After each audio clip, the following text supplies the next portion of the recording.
It's 6 p.m. on a Thursday here in Korea. Welcome to our newscast. I'm Daniel Che. Let us begin with the headlines. North Korean leader Kim Jong-un claims its latest missile test was a success and says the regime can now attack U.S. positions in the Pacific. In a meeting with the military commanders of South Korea, President Park Geun-hye ordered full defense readiness against the threats from north of the border. Brits are casting their votes on the EU referendum until polling stations close at 10 p.m. local time. David Cameron and Boris Johnson are firmly rallying to win over anyone who is still on the fence. The Asia-Europe Meeting Culture Ministers meeting is held in Korea for the first time. Officials from over 40 countries will discuss ways to boost culture-based economic growth. North Korea says its launch of a medium-range ballistic missile on Wednesday was a success. The South's military, however, believes the regime still has some technological limits to overcome before it can give the same assessment. Pyongyang brimming with confidence. That's our starting point with Arcani Kim. North Korea has hailed the success of its missile launch, upping the high-stakes threat to peace in Northeast Asia. The regime's state-run Korean Central News Agency reported that after supervising the twin missile tests, Kim Jong-un said the world would be able to evaluate the North's missile capabilities. Kim also said Pyongyang possesses a surefire capability to attack U.S. positions in the Pacific. North Korea's two missile launches on Wednesday came about a month after its previous missile launch attempts ended in failure. Its first attempt on Wednesday also ended in failure, but the second has raised concerns. That missile, also referred to as Hwasong-10, is believed to have flown at a height of about 1,400 kilometers and traveled a distance of 400 kilometers before crashing into the East Sea. It's thought North Korea deliberately raised the launch angle to avoid hitting Japanese territory and to test its rocket reentry technology for an intercontinental ballistic missile. Military officials in Seoul say they're closely monitoring the technological advancements made by the North's ballistic missile program. The Musudan missile has a range of up to 4,000 kilometers, theoretically putting any part of Japan and the U.S. territory of Guam within its range. Adding to the threat, North Korea is believed to have up to 50 Musudan missiles, first deployed back in 2007. The South Korean military, however, believes Pyongyang has yet to attain the rocket re-entry technology needed for a ballistic missile launch. During a biannual meeting at Seoul's Defense Ministry on Thursday, South Korea's chief commander said it's too early to call the launch a complete success and said further analysis is needed to make an exact assessment. Connie Kim, Arirang News. Pyongyang's claims, if true, are indeed concerning since that would mean the regime has acquired all the core technologies to fire ICBMs. With 6 Musudan test launches so far this year, it seems the communist state is making progress, but according to some experts, re-entry technology is not part of that yet. Kim Hyun-bin shares with us the analysis. North Korea test launches 6 Musudan mid-range missiles this year, and recent analysis show that the regime has made some significant progress in the last 2 months, enhancing its mid-range missile capabilities. According to experts, Wednesday's second missile was launched vertically, which is considered to be an abnormal position to launch a missile. If the rocket was fired normally at a 45-degree angle, it would have been able to reach up to 3,000 kilometers, theoretically being capable of targeting Japan or even the U.S. territory of Guam. The Musudan was launched vertically, reaching an altitude of 1,400 kilometers. If it was fired at a 45-degree angle, it could have reached 3,000 kilometers. North Korea could have done this to test atmospheric re-entry technology as well. And that was Pyongyang's claim on Thursday when its Korean Central News Agency reported that the regime successfully tested and acquired atmospheric re-entry technology. As an intercontinental missile re-enters the Earth, its warhead needs to be capable of withstanding extreme temperatures. Thus, this is considered to be the most complex technical advancement when developing ICBMs. However, South Korea's defense ministry says the regime has not acquired such technology yet, and emphasized that it's just a claim by the North. Kim Hyun-bin, Arirang News.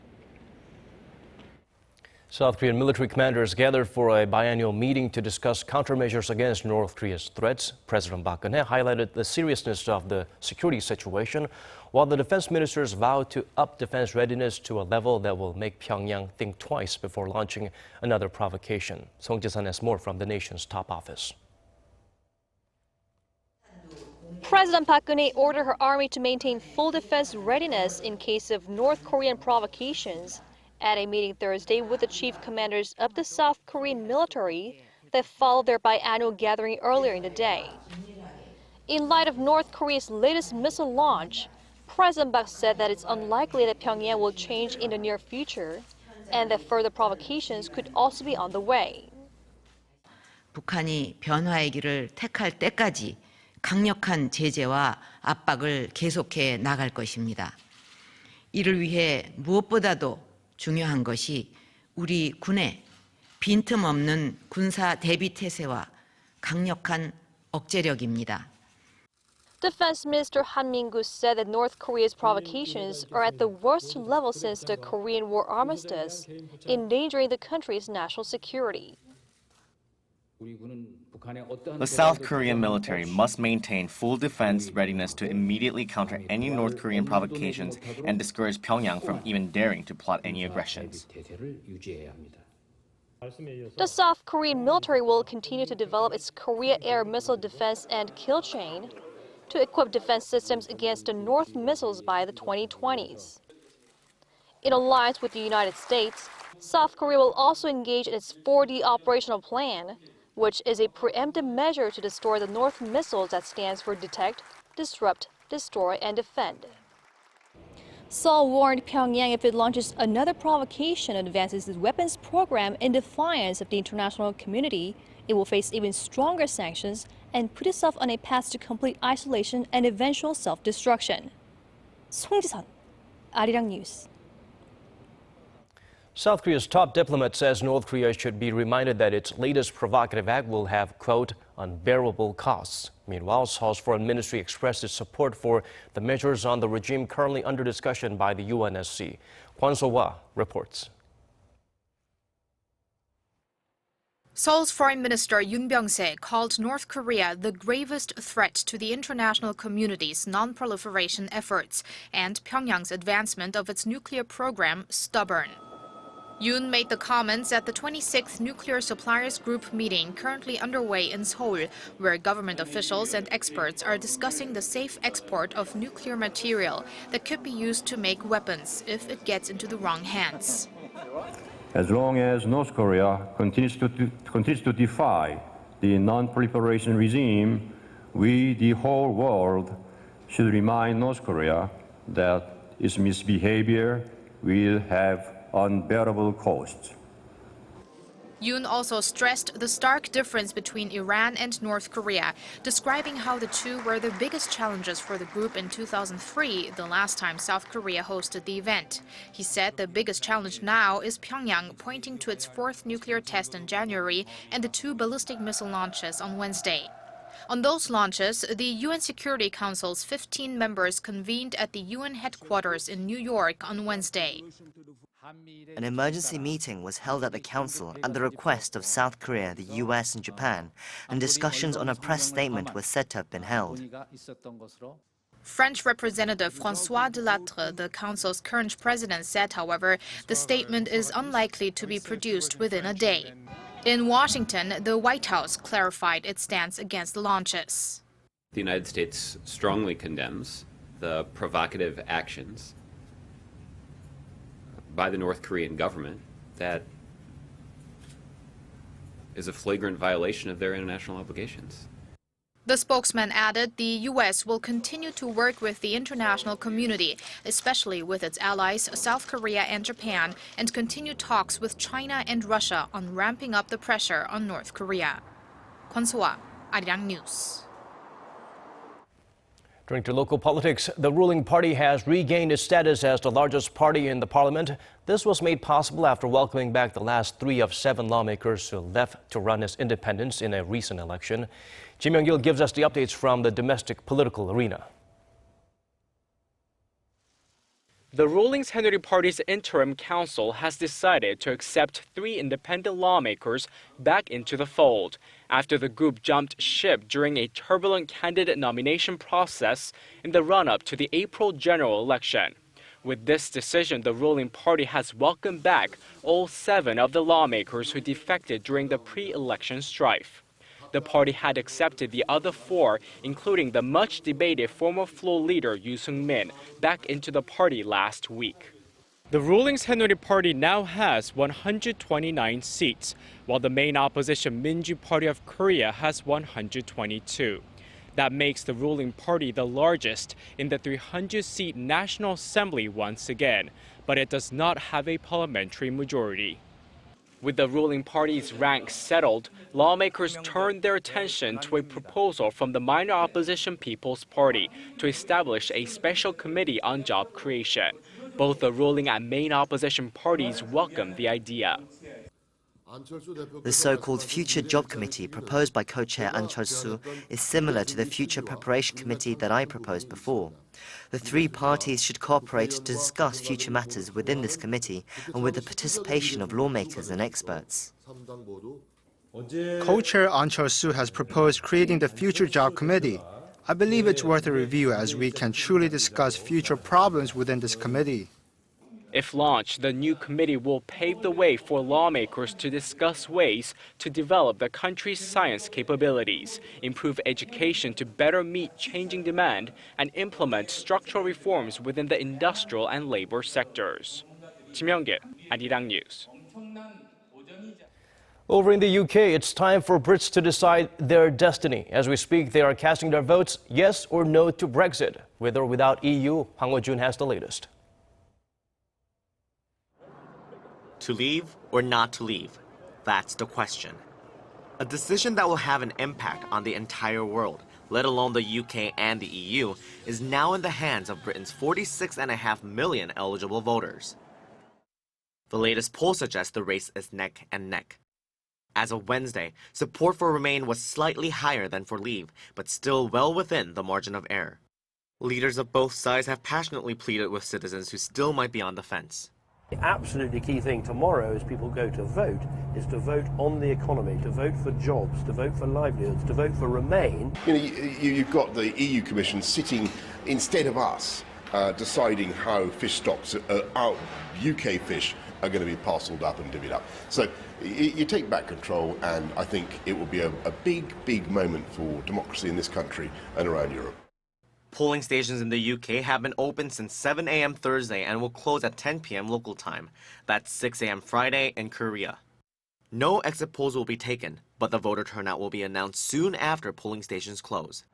The official result will be announced shortly after all votes are totted up, which will be around 3 p.m. on Friday, Korea time. Hwang Ho-jun, Arirang News.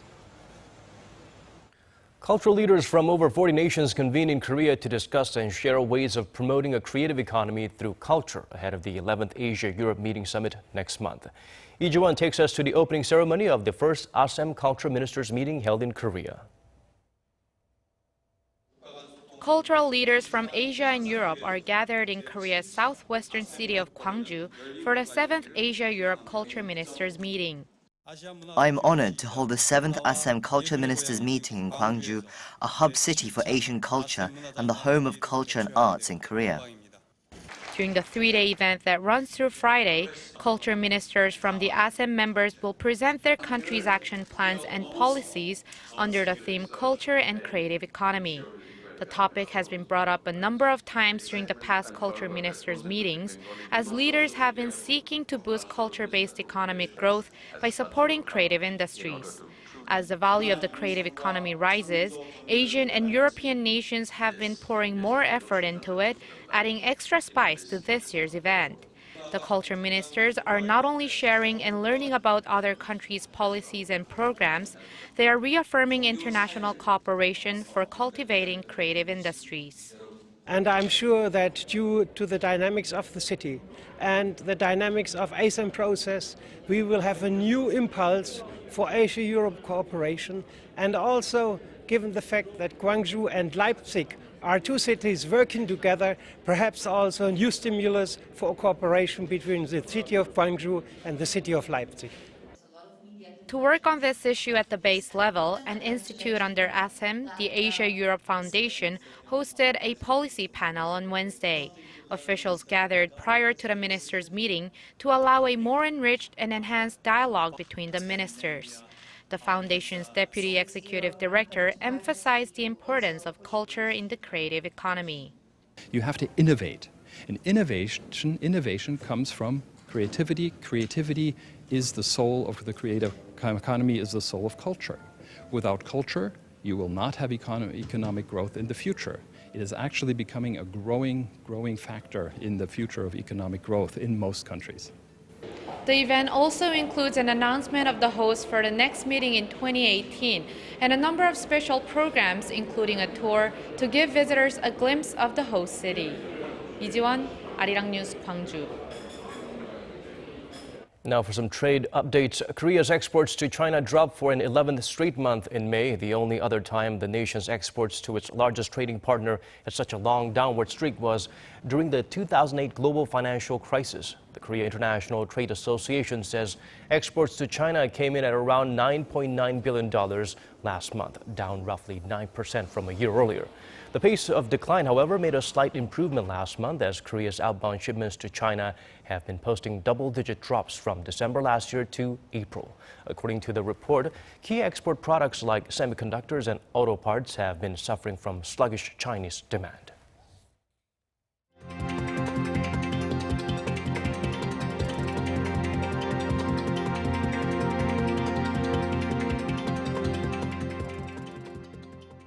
We have come to the end of this hour's newscast. For updates, do tune in at 10 p.m. Korea time. Thanks for watching.